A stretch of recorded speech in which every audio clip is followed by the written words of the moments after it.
बाबा जी की प्यारी सात संगत जी, आप सभी को प्यार भरी राधा स्वामी जी, आप सभी का हमारे चैनल पर स्वागत है। एक बहन की साखी आप सभी के साथ हम साझा करेंगे। जरा पूरे ध्यान पूर्वक सुनिएगा। यह साखी बहुत काम आएगी। एक सत्संगी बहन थी जिसका बाबा जी के प्रति बहुत ही लगाव था। हर सुबह अमृत वेला उठकर सिमरन और भजन करना, दिन में सत्संग सुनना और डेरे में जब भी अवसर मिलता सेवा करना ही उसका दिनचर्या था। उसके लिए गुरु ही सब कुछ थे। उसकी छवि उसकी आंखों में और उनका नाम उसकी सांसों में बसा था। इस साल डेरे में बहुत बड़ा विशेष सत्संग कार्यक्रम का आयोजन होने वाला था। देश विदेश में से संगतें आने वाली थी। कहते हैं जहाँ पर बाबा जी का कार्यक्रम है, कई दिनों तक दर्शन देने वाले थे। बहन के दिल में उत्साह भर गया। उसने महीनों पहले से ही तैयारी शुरू कर दी थी। उसने अपनी नौकरी से छुट्टी ले ली थी और अपना नाम लंगर सेवा के लिए लिखवा दिया था।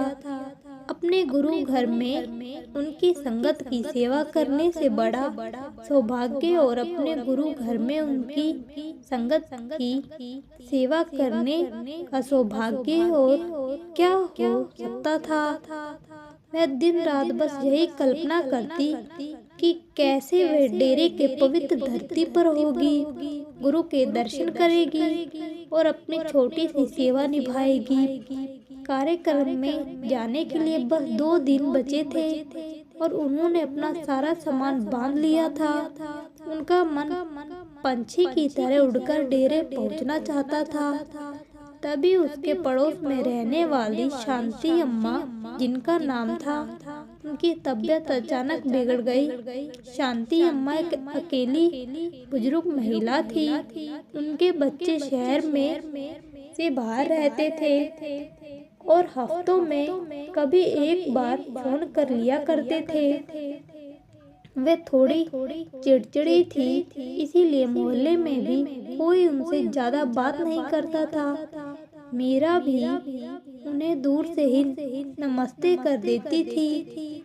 उस शाम शांति अम्मा के घर से कुर्हाने की तेज आवाज आई और बहन का मन नहीं माना। उसने दरवाजा खटखटाया। जब कोई आवाज नहीं आई तो उसने हल्का सा धक्का दिया और दरवाजा खुल गया। अंदर का दृश्य देखकर बहन का दिल कांप गया। शांति अम्मा जमीन पर पड़ी हुई थी। उन्हें तेज बुखार था और लगभग बेहोशी की हालत में थी। मीरा ने तुरंत डॉक्टर को बुलाया। डॉक्टर ने बताया कि इन्हें गंभीर निमोनिया हो गया है और उन्हें एक पल देखभाल की जरूरत है। डॉक्टर ने कहा इनके बच्चों को तुरंत बुला लीजिए। इन्हें अस्पताल में भर्ती करना पड़ सकता है, लेकिन फिलहाल कोई इनके पास 24 घंटे होना चाहिए। बहन ने उनके बच्चों को फोन किया, लेकिन वे किसी जरूरी काम से शहर से बाहर थे और 2-4 दिन से पहले नहीं आ सकते थे। उन्होंने मीरा से ही कुछ दिन ध्यान रखने की विनती की। मीरा के पैरों तले जमीन खिसक गई। एक तरफ उसका सपना था, उनके गुरु घर सत्संग और सेवा, दूसरी तरफ एहसास बीमार महिला जिससे शायद उसकी सबसे ज्यादा जरूरत थी। उनका मन झटपटाने लगा। हे मालिक, ये कैसी परीक्षा है। मैं महीनों से इस दिन का इंतजार कर रही थी। मैं वहाँ लंगर में सेवा करना चाहती थी, आपके दर्शन करना चाहती थी। उनकी आंखों में आंसू आ गए। उसने मन ही मन अपने गुरु से शिकायत की, आप तो सब जानते हैं, फिर भी मेरे साथ ही ऐसा क्यों। पहली रात बहुत मुश्किल से गुजरी। शांति अम्मा दर्द से कुराती रही। बहन ने उनके माथे पर ठंडे पानी की पट्टियाँ रखी, उन्हें दवा दी और उनके पास बैठी रही। उसका शरीर तो वहाँ था पर मन डेरे में भटक रहा था। वह सोच रही थी इस समय संगत डेरे पहुँच रही होगी। हर तरफ राधा स्वामी जी का जयकारा गूंज रहा होगा। सभी एक दूसरे को राधा स्वामी जी बुला रहे होंगे और वह वहाँ एक अंधे कमरे में फंसी हुई है।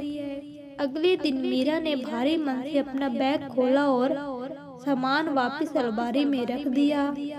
उसने डेरे जाने का विचार त्याग दिया, लेकिन उसके मन में एक कड़वाहट थी, एक शिकायत थी। वह शांति अम्मा की देखभाल तो कर रही थी, लेकिन बेमन से बेमन वह उन्हें समय पर खाना देती, दवा देती, उनके गंदे कपड़े साफ करती, लेकिन उसके मन अंदर एक तूफान चल रहा था। उसे लग रहा था कि वह अपनी असली सेवा से चूक गई है।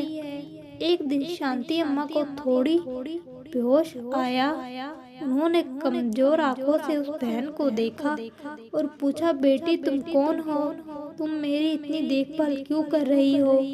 तो बहन ने रूखे मन से कहा, मैं आपकी पड़ोसन हूँ, आपके बच्चे बाहर हैं, इसीलिए इंसानियत के नाते वह वाक्य पूरा नहीं कर सकी। शांति अम्मा की आंखों में से आंसू बहने लगे। उन्होंने कहा, मेरे अपनों ने मुझे छोड़ दिया और एक पराई लड़की मेरी सेवा कर रही है। तू जरूर कोई देवी का रूप है। मीरा को यह सुनकर अच्छा नहीं लगा।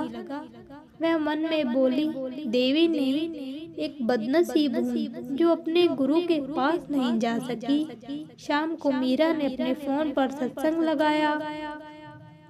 सत्संग में हजूर महाराज जी की आवाज गूंज रही थी। वे कह रहे थे, तुम मुझे डेरे में, तस्वीरों में या फिर सत्संग घर में ढूंढते हो, लेकिन मैं तो हर उस जीव में बैठा हूँ जो दुखी है, जो जरूरतमंद है। भूखे को रोटी खिलाना मेरा लंगर है, किसी रोते हुए को हंसाना मेरा सत्संग है, किसी बीमार की पीड़ा को कम करना मेरी असली सेवा है। तुम सेवा करने के लिए मीलों का सफर तय करते हो, जबकि सेवा तुम्हारे दरवाजे पर खड़ी होती है और तुम उसको पहचान नहीं पाते। यह सब तीर की तरह उस बहन के दिल पर लगे। उसके कानों में जैसे किसी ने पिघला हुआ शीशा डाल दिया हो। सत्संग के शब्द और शांति अम्मा एहसाए सूरत दोनों उसकी आंखों के सामने घूम गए। उसे लगा जैसे बाबा जी सीधे उसी से बात कर रहे हैं। उसका सारा गुस्सा, सारी शिकायत, सारी कड़वाहट आंसुओं में बह गई। वह फूट फूट कर रोने लगी। उसे अपनी गलती का एहसास हुआ। वह जिसे बोझ समझ रही थी, वह तो स्वयं उसके गुरु का भेजा हुआ प्रसाद था। वह जिसे बाधा मान रही थी, वह तो सेवा का शास्त्रीय अवसर था। वह डेरे के लंगर में लाखों लोगों को खाना खिलाने का सपना देख रही थी, जबकि उसका गुरु तो चाहता था कि वह इस एक अकेली भूखी आत्मा को प्रेम का निवाला खिलाए। उस पल के बाद सब कुछ बदल गया। बहन के लिए अब शांति अम्मा का कमरा एक पवित्र स्थान बन गया। उनका बिस्तर गुरु का आसन बन गया। वह अब बेमन से नहीं बल्कि पूरे प्रेम और समर्पण से उनकी सेवा करती। जब वह उनके लिए दलिया बनाती तो उसे लगता कि वह अपने गुरु के लिए भोग बना रही है। जब वह उनके पैर दबाती तो उसे लगता कि वह अपने गुरु के चरण स्पर्श कर रही है। वह उनकी हर कड़वाहट में राधा स्वामी का नाम सिमरन सुनती। शांति अम्मा भी यह बदलाव महसूस कर रही थी। बहन के स्पर्श में सिर्फ कर्तव्य नहीं बल्कि अपमान और प्रेम था। उसकी बातों में एक मिठास थी। बहन अब उनके पास बैठकर उन्हें सत्संग सुनाती, उन्हें भजन गाकर सुनाती। शांति अम्मा का चिड़चिड़ापन धीरे धीरे शांत होने लगा। उनकी आंखों में एक नई चमक आ गई। बहन के एक दोस्त ने डेरे से फोन किया। उसने बताया, बहन तुम यहाँ होती तो कितना अच्छा होता। आज बाबा जी ने बहुत देर तक दर्शन दिए, लाखों की संगत थी। तुम तो बहुत दूर थे, लेकिन ठीक है देख भी नहीं पाए, पर मोहल्ला बहुत अद्भुत था। बहन ने मुस्कुराकर कहा, भाई मैं भी यहीं से दर्शन कर रही हूँ। भाई को समझ नहीं आया। उसने पूछा कि क्या मतलब है। बहन ने शांति अम्मा के शांत सोते हुए चेहरे को देखा और बोली, मेरे गुरु तो खुद चलकर मेरे घर आए हैं। मैंने उनकी सेवा भी की, उनसे बात भी की और उनके दर्शन भी किए। इससे बड़ा सत्संग और क्या हो सकता है। उस रात जब शांति अम्मा गहरी नींद में थी, बहन उनके पास बैठी भजन कर रही थी। अचानक उसे लगा कि कमरा एक भी सुगंध से भर गया है और एक दिव्य प्रकाश चारों ओर फैल गया है। उसने आंखें बंद की और अपनी आंतरिक दृष्टि में उसने अपने गुरुदेव का मुस्कुराता हुआ चेहरा देखा। वह डेरे में मेज पर नहीं बल्कि उसी छोटे से कमरे में शांति अम्मा के सिरहाने खड़े थे। उनकी आंखों में अपार करुणा और प्रेम था। बहन को एक अपने भीतर आवाज सुनाई दी, जो कि उसके गुरु की थी। बहन तूने मुझे पा लिया, तूने मेरी सच्ची सेवा की पहचान कर ली।